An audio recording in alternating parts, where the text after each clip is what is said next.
사도신경 하심으로 5월 16일 금요일 새벽 예배를 하나님께 올려드리겠습니다.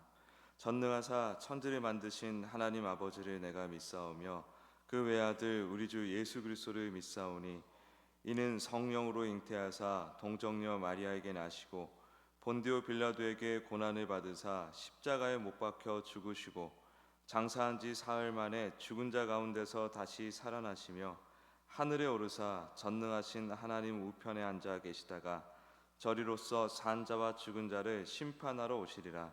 성령을 믿사오며 거룩한 공회와 성도가 서로 교통하는 것과 죄를 사하여 주시는 것과 몸이 다시 사는 것과 영원히 사는 것을 믿사옵나이다. 아멘. 찬송가 550장 올려드리겠습니다. 찬송가 550장입니다.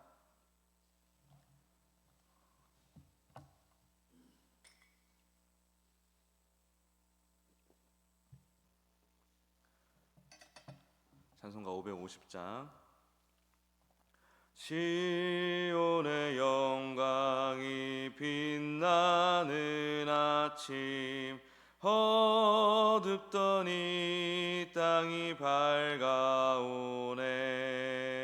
슬픔과 애통이 기쁨이 되니 시온의 영광이 비춰오네. 시온의 영광이 빛나는 아침 매였던 종들이 돌아오네. 오래전 선지자 꿈꾸던 복을 만민이 다 같이 누리겠네. 보아라 광야에 화초가 피고 말랐던 시냇물 흘러오네. 이 산과 저 산이 마주쳐 울려 주 예수 은총을 찬송하네. 땅들아 바다야 많은 섬들아 찬양을 주님께 드리어라. 싸움과 죄악이 가득한 땅에 찬송이 하늘에 사무치네. 아멘. 이 시간 합심하여 통성으로 기도하기 원합니다. 주일이 스승의 주일로 지켜지는데 선생님들과 사역자들을 위해서 기도하기 원합니다. 늘 주님께 의탁하며 주님께서 주시는 힘과 지혜로 모든 사역을 잘 감당하게 해달라고, 그리고 선생님들의 사역을 통해서 우리 주일학교 잘 부흥할 수 있게 해달라고, 예수 충만한 은혜 부어달라고, 또 최현남 목사님이 오셔서 특강을 해주실 텐데 설교와 특강 세미나 강의를 해주실 텐데 큰 은혜가 있게 해달라고, 풍성한 은혜가 있게 해달라고 주여 한번 크게 부르짖고 기도드리겠습니다. 주여, 주님 인도하시고 함께하여 주시옵소서. 감사합니다. 주님의 놀라우신 은혜를 또한 우리가 바라보기 원합니다. 주님, 반석교회 주일학교 선생님들 또 우리 사역자들 응원해 주시고 지지해 주시고 격려해 주시고 또 힘을 부어 주시고 지혜를 주시고 또 깨닫게 하여 주십시오. 돌아보게 하여 주십시오. 부족한 점, 연약한 점이 있다면은 하나님의 은혜 가운데 잘 생각하고 또 깨닫고 한층 더 성숙해 나갈 수 있도록 도와주시옵고, 그렇게 하나님의 은혜 가운데 나가는 중에 우리 주일학교가 주님의 놀라우신 은혜를 경험하는 부흥을, 복음의 부흥을 경험할 수 있도록 도와주시옵소서. 애들 한 명 한 명이 정말 주님을 깊이 만나고 이해하고 깨닫는 은혜를 허락하여 주시옵소서. 또 최현랑 목사님 오셔서 설교와 세미나 강의를 해주실 텐데 주님 은혜를 주시옵소서. 그분의 경험과 또 하나님께서 인도하신 그 특별한 그 은혜가 주님 우리 모든 교인들에게 또 특별히 교사들에게 잘 전해지고 감동이 되어질 수 있도록 도와주시고 함께하여 주시옵소서. 인도하여 주시옵소서. 하나님 감사합니다. 우리 반석교회 교육부서를 허락해 주시고 또 우리가 헌신할 수 있도록 기회를 주시니 감사합니다. 선생님들, 사역자들 늘 지지해 주시고 격려해 주시고 힘과 지혜를 부어 주시옵소서. 그리고 주일학교가 복음의 부흥을 경험하기 원합니다. 한 사람 한 사람이 예수님 깊이 만나게 하여 주시고 또 예수님 만나 공동체로서의 기쁨을 누리게 하여 주시옵고 또 전도의 성취감도 함께 맛볼 수 있는 그런 부흥을 허락하여 주시옵소서. 또 주일에 최영남 목사님 오셔서 설교와 세미나 강의를 해주실 텐데 주님 큰 은혜 부어주셔서 그분께 특별히 허락하신 그 은혜와 감동이 우리 반석교회 모든 성도님들, 특별히 교사들에게, 우리 교육위원들에게 잘 전해질 수 있도록 역사하여 주시옵소서. 오늘 드리는 예물 가운데 함께해 주사 하나님 앞에 늘 형통한 그 가정이 될 수 있도록 역사해 주시옵소서. 감사드리며 예수님의 이름으로 기도드립니다. 아멘. 오늘은 하나님 말씀 창세기 3장 8절부터 21절까지 말씀입니다.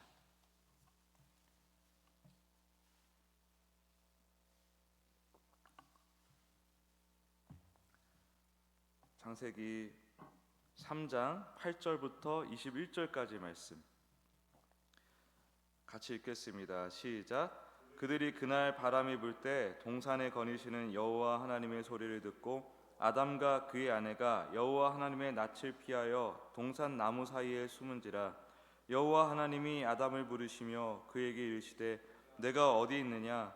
이르되 내가 동산에서 하나님의 소리를 듣고 내가 벗었으므로 두려워하여 숨었나이다. 이르시되 누가 너의 벗었음을 내게 알렸느냐. 내가 내게 먹지 말라 명한 그 나무 열매를 내가 먹었느냐. 아담이 이르되 하나님이 주셔서 나와 함께 있게 하신 여자 그가 그 나무 열매를 내게 주므로 내가 먹었나이다. 여호와 하나님이 여자에게 이르시되 내가 어찌하여 이렇게 하였느냐. 여자가 이르되 뱀이 나를 깨므로 내가 먹었나이다. 여호와 하나님이 뱀에게 이르시되 내가 이렇게 하였으니 내가 모든 가축과 들의 모든 짐승보다 더욱 저주를 받아 배로 다니고 살아있는 동안 흙을 먹을지니라. 내가 너로 여자와 원수가 되게 하고 내 후손도 여자와 후손과 원수가 되게 하리니 여자의 후손은 내 머리를 상하게 할 것이요 너는 그의 발꿈치를 상하게 할 것이니라 하시고 또 여자에게 이르시되 내가 내게 임신하는 고통을 크게 더하리니 내가 수고하고 자식을 낳을 것이며 너는 남편을 원하고 남편은 너를 다스릴 것이니라 하시고 아담에게 이르시되 내가 내 아내의 말을 듣고 내가 내게 먹지 말라 한 나무의 열매를 먹었은즉 땅은 너로 말미암아 저주를 받고 너는 내 평생에 수고하여야 그 소산을 먹으리라. 땅이 내게 가시덤불과 엉겅퀴를 낼 것이라. 내가 먹을 것은 밭의 채소인즉 내가 흙으로 돌아갈 때까지 얼굴에 땀을 흘려야 먹을 것을 먹으리니 내가 그것에서 취함을 입었음이라. 너는 흙이니 흙으로 돌아갈 것이니라 하시니라. 아담이 그의 아내의 이름을 하와라 불렀으니 그는 모든 산자의 어머니가 됨이더라. 여호와 하나님이 아담과 그의 아내를 위하여 가죽옷을 지어 입히시니라. 아멘. 오늘 이 본문을 중심으로 수치를 덮어주시는 하나님, 수치를 덮어주시는 하나님이라는 제목으로 말씀 증거하기 원합니다. 에덴의 아담과 하와는 벌거벗었지만 부끄러워하지 않았습니다. 이 말은 하나님과의 관계, 자기 자신과의 관계, 그리고 서로 간의 관계 안에서 완전한 의가 있었다는 뜻입니다. 성경이 말하는 의는 본래 그 구약 성경에서 나타나는 그 의는 피상적인 선행을 넘어서서 관계 속에서 요구되는 진실함, 성실함, 책임을 다하는 온전한 상태를 의미합니다. 그러니까 관계, 마땅한 관계에서 요구되는 마땅한 역할을 잘 해내는 것을 의라고 얘기를 합니다. 하나님과의 관계 안에서 자신들의 창조 목적을 잘 살아내고 있었던 아담과 하와, 그래서 그들에게는 의가 있었다고 얘기할 수 있는 것입니다. 주님으로부터 생명의 호흡을 받은 최초의 인간들 아담과 하와는 비록 연약하여서 넘어질 가능성을 가지고 있었지만 하나님이 보시기에는 순결한 존재였다는 거예요. 인간의 판단과 상관없이 그렇게 하나님과 화목한 상태, 그만큼 하나님 앞에 이들은 숨길 것이 없었고 포장할 필요가 없었습니다. 투명했고 진실했습니다. 그 상태가 바로 에이레네, 성경에서 말하는 평안의 상태예요. 하나님과 화목한 상태. 그래서 인간이 내가 스스로 이 관계 아닌 것 같은데 뭐 어쩌고저쩌고 평가가 있다 하더라도 그것과 상관없이 하나님은 우리는 평안하다라고 선언하시는 것입니다. 그게 하나님과 함께 누린 평안의 상태입니다. 그러나 그 평안은 오래가지 않았습니다.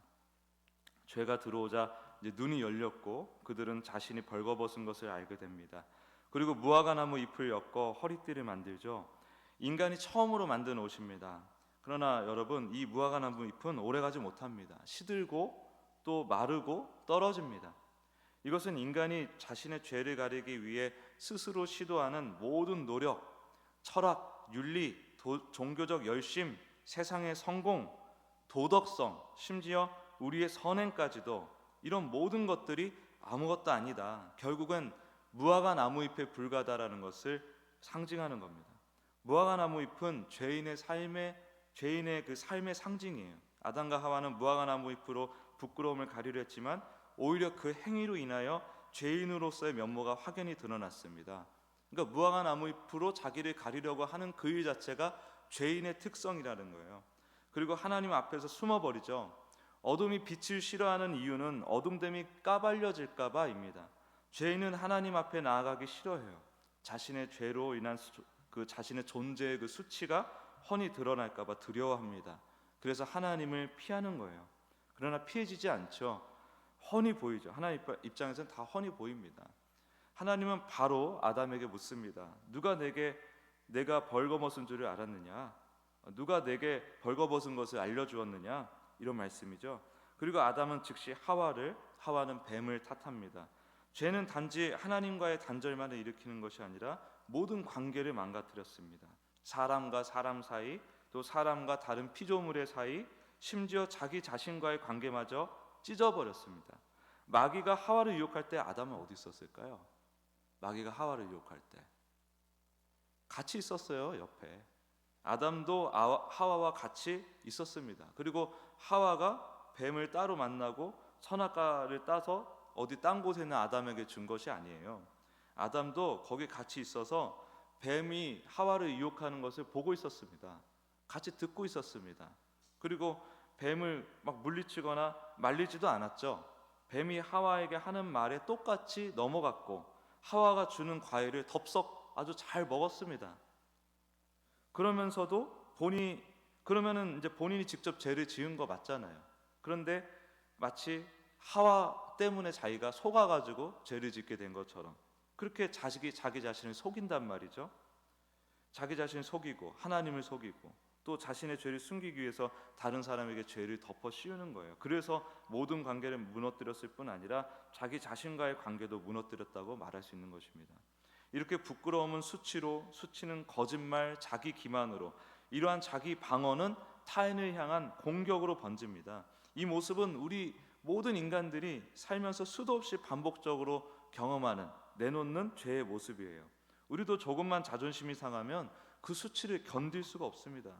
그래서 농담처럼 말씀드리잖아요. 아무리 내공이 깊어 보이는 사람이라도 그 속 뒤집는 거 1분도 안 걸립니다. 우리가 그렇게 그 내공을 우리가 스스로 쌓아서 우리 스스로 변화시킬 수가 없는 거예요.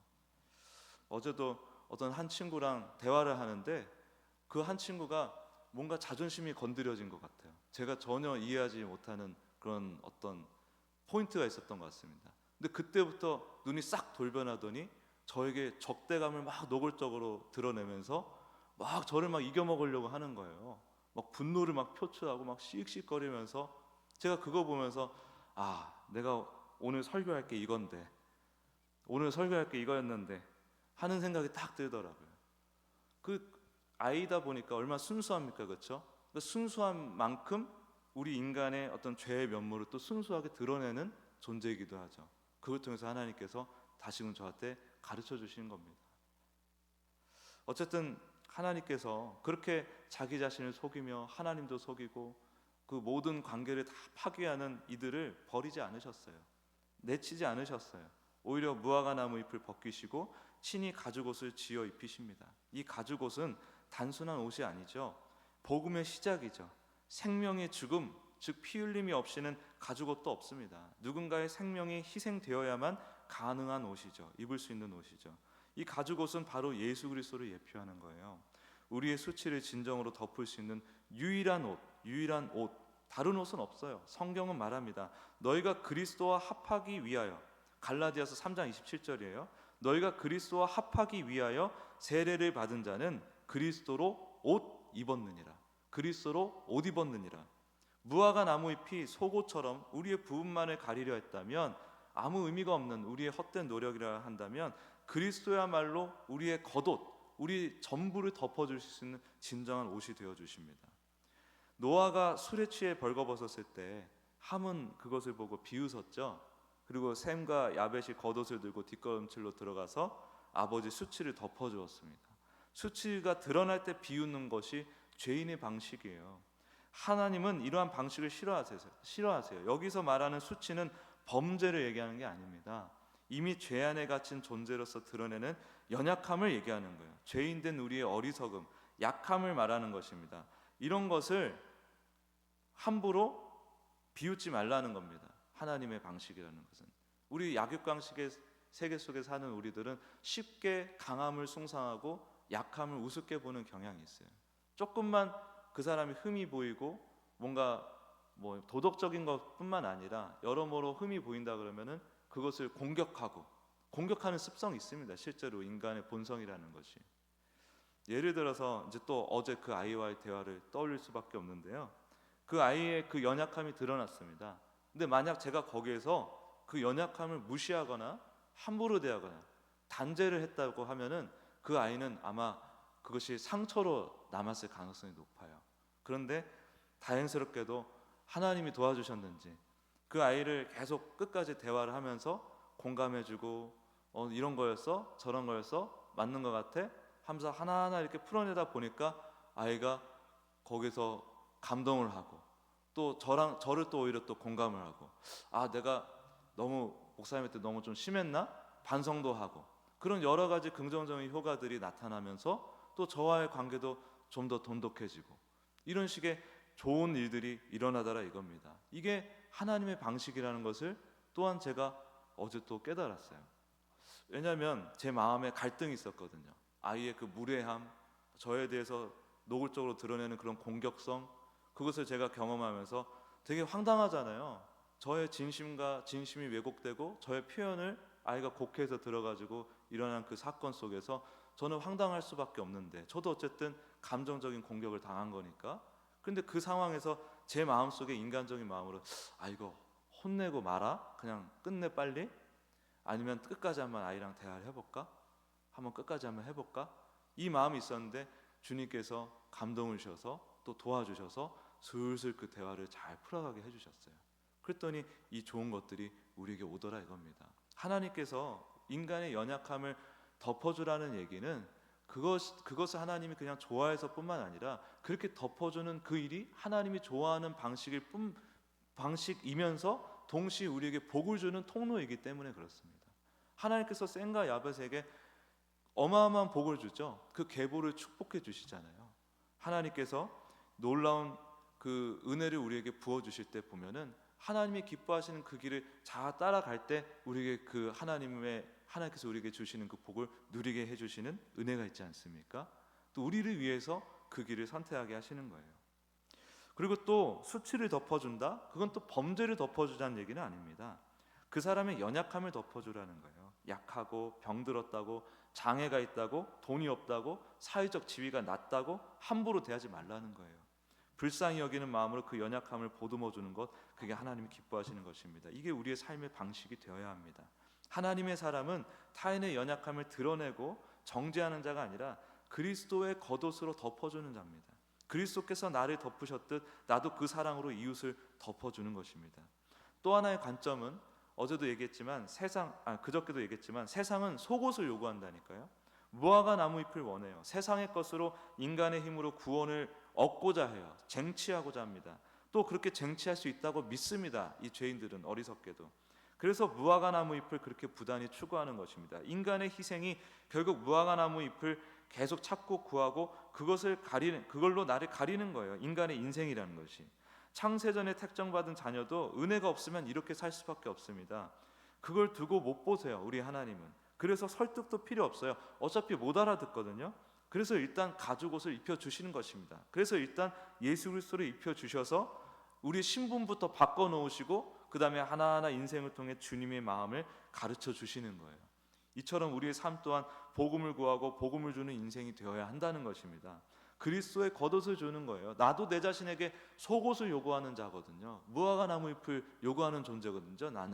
나도 내 자신에게 그걸 요구합니다. 근데 나도 내 자신에게 복음을 주는 거예요. 이웃에게도 복음을 주는 거예요. 그게 바로 이웃 사랑입니다. 우리 목사님이 맨날 하시는 말씀이 우리가 이웃을 사랑하는 거, 그 전도하는 거라고 말씀하시잖아요. 바로 이 말씀을 얘기하는 거예요. 복음을 전하는 것이 진정한 사랑의 행위가 되는 것입니다. 그분을 믿는다는 것은 예수 그리스도를 입는다는 것이고 예수 그리스도를 준다는 것입니다. 그게 하나님께서 우리를 향해 가지시는 기대죠, 기대.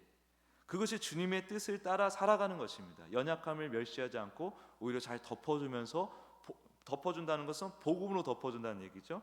그것이 주님의 뜻에 맞게 살아가는 길이라는 거예요.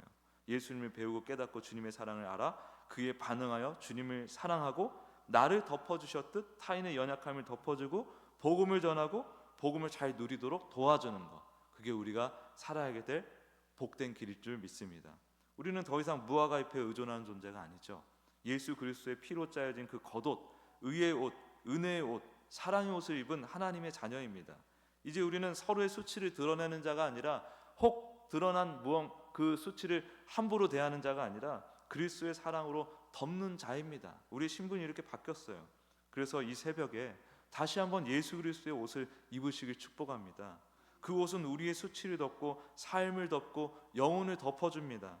그리고 이제는 그 옷을 입은 자답게 살아가야 됩니다. 그래서 그 옷을 입은 자답게, 예수님을 입은 자답게 예수님 충만한 삶을 날마다 구하고 누리면서 복음을 증거하며 살아가길 결단하고 나아가는 오늘의 여러분 되시길 예수 그리스도 이름으로 축복합니다. 기도하겠습니다. 하나님 감사합니다. 우리는 약함을 용납하지 못하는 그런 죄의 본성에 영향을 받고 살아갑니다. 또 늘 강함을 숭상하면서 살아갑니다. 우리가 세상을 바라보면서 또 이웃과 교제하면서 또 가족과 함께하면서 그러한 우리의 연약함, 우리의 또 재성들을 시시때때로 발견합니다. 주님, 그럴 때일수록 우리를 덮어주시는 예수님을 깊이 생각하기 원합니다. 우리가 연약함을 무시하고 또 자기 자신의 그 드러난 수치를 또 단죄하고 그런 세상의 힘의 방식으로 우리가 사람을 대하고 관계를 대할 것이 아니라 그리스도의 겉옷을 덮어주는 은혜로 나아가기 원합니다. 주님, 그렇게 복음을 누리고 또 자기 자신이 먼저 복음을 누리고 또 복음을 전하는 그 일, 하나님께서 원하시는 그 착한 일로 나아가는 주의 백성들이 다 될 수 있도록 우리 모든 반석교회 성도들 축복하여 주시옵소서. 감사드리며 예수님의 이름으로 기도드립니다. 아멘.